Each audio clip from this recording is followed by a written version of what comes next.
ओम शांति।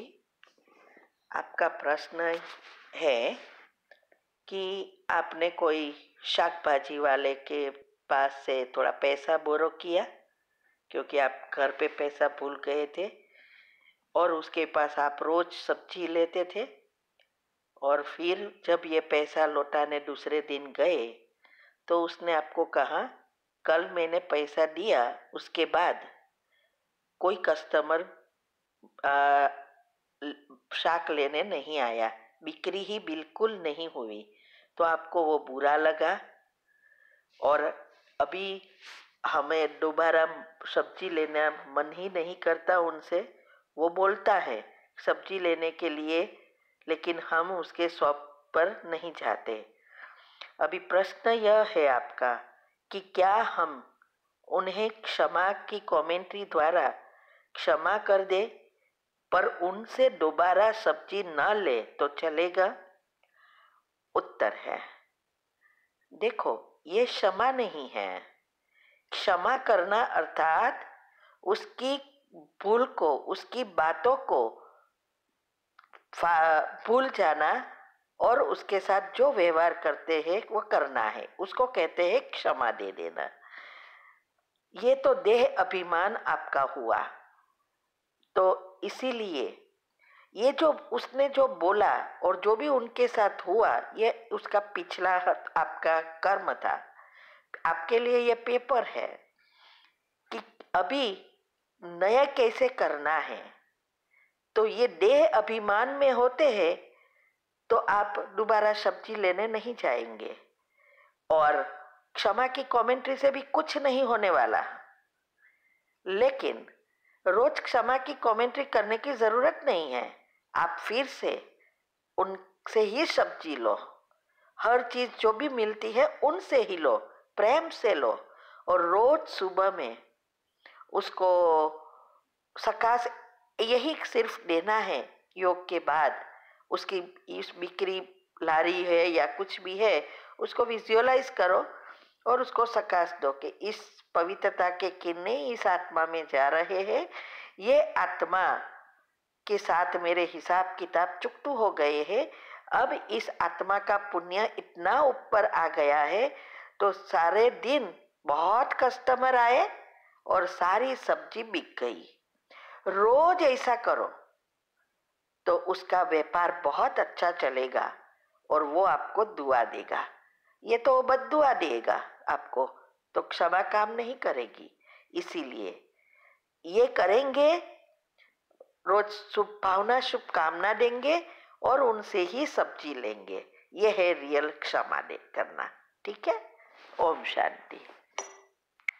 प्रश्न है, अगर कोई आत्मा हमें पसंद नहीं करती है तो आप बताते हैं उससे सकाश दो और पूरा दिन ऐसे सोचो कि दोनों के बीच बहुत प्यार है, पर वो जैसे है उन्हें ऐसे एक्सेप्ट क्यों नहीं कर सकते? अगर वो हमें पसंद नहीं करते तो हम उन्हें ऐसे ही एक्सेप्ट करें कि ठीक है, उनको हम नहीं अच्छे लगते, जरूरी तो नहीं सब हमें पसंद करें। हम ये सब करके उन्हें क्यों बदले कि वो हमें पसंद करे या हमसे अच्छे से व्यवहार करे? उत्तर है, देखो, ये अच्छा उनके लिए सोचना, माना शुभकामना शुभकामना देना, क्षमा करना या क्षमा ले लेना, ये है रियल में उसको एक्सेप्ट करना। अगर आप ऐसे ही प्रयत्न करेंगे तो आपके अंदर बहुत ऊंडान में वो तो प्रश्न रहेगा ही कि हम इतना करते हैं, वो तो कुछ अप्रिशिएट नहीं करता या उसको व्यवहार नहीं बदलता। इसके लिए जरूरी है क्षमा कर देना और शुभ भावना देना। ये है सबसे बड़ी, ये है उसको जो है जैसा है वैसा एक्सेप्ट करना। तो दो काम होगा, उसके साथ के हिसाब किताब भी चुकतू होगा, वो बदले या ना बदले लेकिन हिसाब किताब चुकतू होगा, और शायद पुण्य बाहर आ जाएगा तो आपके साथ तो वो अच्छा व्यवहार करेगा और आपको पुरुषार्थ में मदद मिलेगी। तो आपके ऊपर है, जो करना है वो कर सकते हो। अगर आपकी ऐसी अवस्था है कि उनके बारे में एक भी नेगेटिव नहीं चलता और फुल स्टॉप लग गया है तो कोई प्रॉब्लम नहीं। ठीक है। ओम शांति। आपका प्रश्न है कि हमने श्री कृष्ण के जन्म और विनाश की आपकी वीडियो सुनी। इसमें कहा कि 30 वर्ष के बाद रियल सतयुग शुरू होती है। श्री कृष्ण और नारायण, जब श्री कृष्ण नारायण बनते हैं तब, तो मैंने बीके भाई जी के वीडियो में सुना था कि जब श्री कृष्ण जी की आत्मा है तब एक भी तमो प्रधान आत्मा पृथ्वी पर नहीं आती है। मेरा मतलब है यह है कि एक भी तमो प्रधान आत्मा पृथ्वी पर नहीं होती। उत्तर है, देखो ये कैसे हो सकता, जरा सोचो, बुद्धि का ताला खोलो। इसकी भी विधि हमने बताई है यूट्यूब पर कि कैसे शुद्ध बुद्धि बनाए और दिव्य बनाए। ये बात ऐसी है, समझने की है। पहले तो श्री कृष्ण जब जन्म होगा तो उसको जन्म देने वाली आत्मा के साथ देवी देवताओं को भी जन्म देने वाली आत्माएं तो होगी ना, नहीं तो कैसे दूसरी 9 लाख आत्माएं जन्म लेगी। दूसरा कि ये जो जहां श्री कृष्ण का जन्म होगा वहां ऐसी कोई आत्मा नहीं होगी जो कड़े कर्म वाली है, वो अपनी भोगना दूसरी जगह पर भोगेगी। यहाँ सिर्फ स्थापना के लिए जो भी आत्माएं हैं, जो देवी देवताओं को जन्म देने वाली है, वही आत्माएं वहां होगी। ये पता किसी को नहीं होगा, ये नेचुरल ऐसा हिसाब किताब के साथ, अवस्था के साथ सब कुछ होता रहेगा। तो ये 9 लाख आत्माएं तैयार होवे तब तो वो राज्य गादी पर बैठेगा। तो श्री कृष्ण का जन्म के समय जो आत्माएं देवी देवताओं को जन्म देने वाली होगी वो तो तमो प्रधान नहीं, बल्कि अंतिम जन्म वाली भी हो सकती है, या बाबा के ज्ञान वाली भी शरीर छोड़ के गई वो भी हो सकती है, जो जन्म देने वाली है देवी देवताओं को। तो ये सब आत्माएं तो अभी की तमो प्रधान अवस्था की ही होगी, विकारी ही होगी। तो इसीलिए ये जब श्री कृष्ण बड़ा होगा और उसकी सारी बिरादरी तैयार होगी और राजधानी तैयार होगी, स्वर्ग में परिवर्तन हो जाएगा, सारी बिल्डिंग अलग हो जाएगी, तब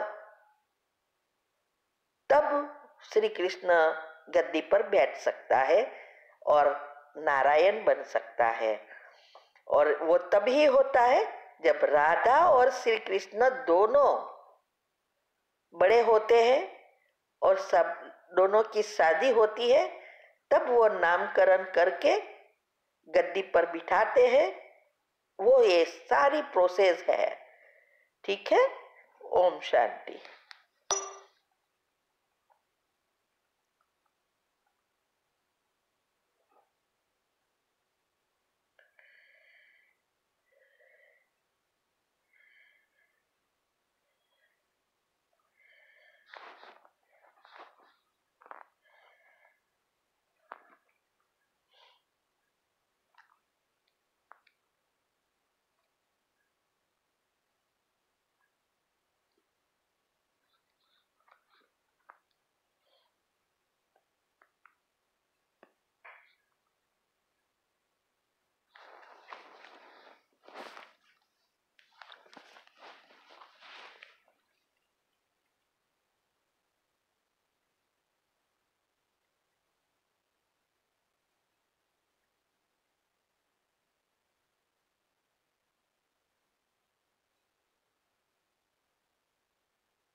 ओम शांति।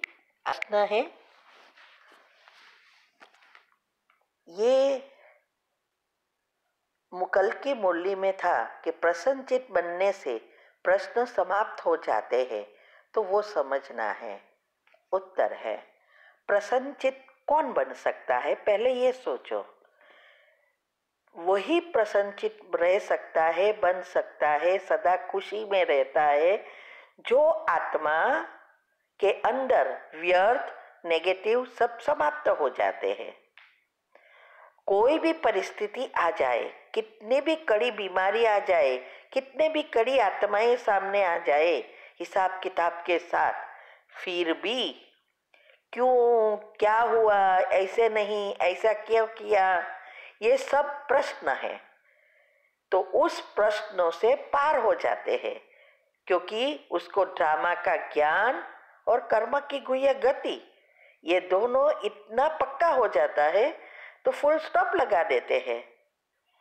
तो जब हम फुल स्टॉप लगाते हैं तब कोई प्रश्न नहीं रहता कि मेरे साथ क्यों ऐसा हुआ, क्यों ये करते हैं, कुछ नहीं रहता। और वो सदा उसकी खुशी में ही रहता है, अचल अडोल अवस्था जिसको कहते हैं। इसीलिए कहते हैं प्रश्न समाप्त हो जाते हैं। तो प्रश्न की क्यों लग जाती है, माना लाइन लग जाती है, जब हमारे अंदर व्यर्थ नेगेटिव चलता है, विकार नहीं गए हैं, देह अभिमान थोड़ा रहा है, तो प्रश्न समाप्त नहीं होते। तो यही तो सबका पुरुषार्थ है। तीव्र पुरुषार्थ का अर्थ ही है कि हम कितने समय में फुल स्टॉप लगाते हैं। जितना समय फुल स्टॉप लगाने में होता है वही हमारे पुरुषार्थ का बैरोमीटर है। ठीक है। ओम शांति। का प्रश्न है, जब किसी के व्यवहार की वजह से हमारा मन खराब होता है तो उस वक्त करने के लिए सबसे अच्छा अभ्यास कौन सा है, जिससे कि हमारा मन भी सही हो जाए और उनके प्रति शुभ भावना व कल्याणकारी रहे। उत्तर है, देखो बहुत सारे टॉपिक यूट्यूब पर रखे हैं, क्योंकि ये प्रश्न बहुतों का आता है। तो वो सब आप अंदर समझने का प्रयत्न करेंगे तो दो काम होगा। एक, बातें समझ में आएगी, राज समझ में आएगा, और दूसरा आप ये व्यर्थ और नेगेटिव से मुक्त हो जाएंगे। तो फिर किसी भी आत्मा की एनर्जी की असर आप पर नहीं होगी। आप पॉजिटिव बन जाएंगे तो आपका पॉजिटिव एनर्जी का प्रभाव उस आत्माओं पर पड़ेगा। यही है अचल अडोल अवस्था। इसका मैंने अभी आज भी 2-3 प्रश्न में कहा है, आप सुनना कि क्या है। दूसरा, उसकी कई विधि साइंटिफिक रीते भी समझाई है, और हमें क्या करना है वो भी हमने समझाया है। और सबसे अच्छा वह है हमारी योग की विधि। चेक करो, क्या हम विधि से सारा दिन योगी जीवन बिताते हैं। उसके लिए हमने 3 टॉपिक रखे हैं। हमारी आत्मा की योग की अवस्था, 4 अवस्था जो है उसमें पहली अवस्था सबसे महत्व की है, और चौथी अवस्था संचित कर्म भस्म करने के लिए महत्व है। और उसमें मैंने विधि भी बताई है कि क्या है और कैसे करना है, और विधि अपनाओ। पहले से लेकर बीजरूप स्थिति के लिए रोज क्या क्या करना है वो हमने अच्छी रीति समझाया है। अगर कोई आत्मा ये फॉलो करे तो उसको पहले जन्म में आने में भी समय नहीं लगेगा, उसकी अवस्था अचल अडोल हो जाएगी।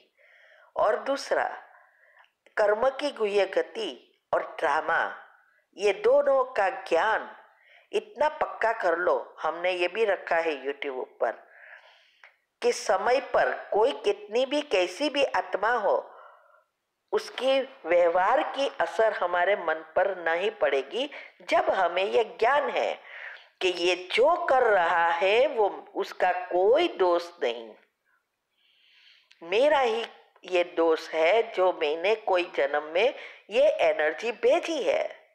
अभी मुझे क्या करना है, चॉइस है, फिर से वही एनर्जी चिंतन करके भेजनी है या उसको बदलकर अच्छी एनर्जी भेजनी है। ये दो चॉइस होती है, तो वो चॉइस करना ही शुभ भावना शुभकामना कर रखना और फुल स्टॉप लगाना। तो ये दोनों चीज जितनी पक्की होगी उतनी आपकी अवस्था बनेगी और इसका प्रभाव सभी आत्माओं पर घर में पड़ेगा।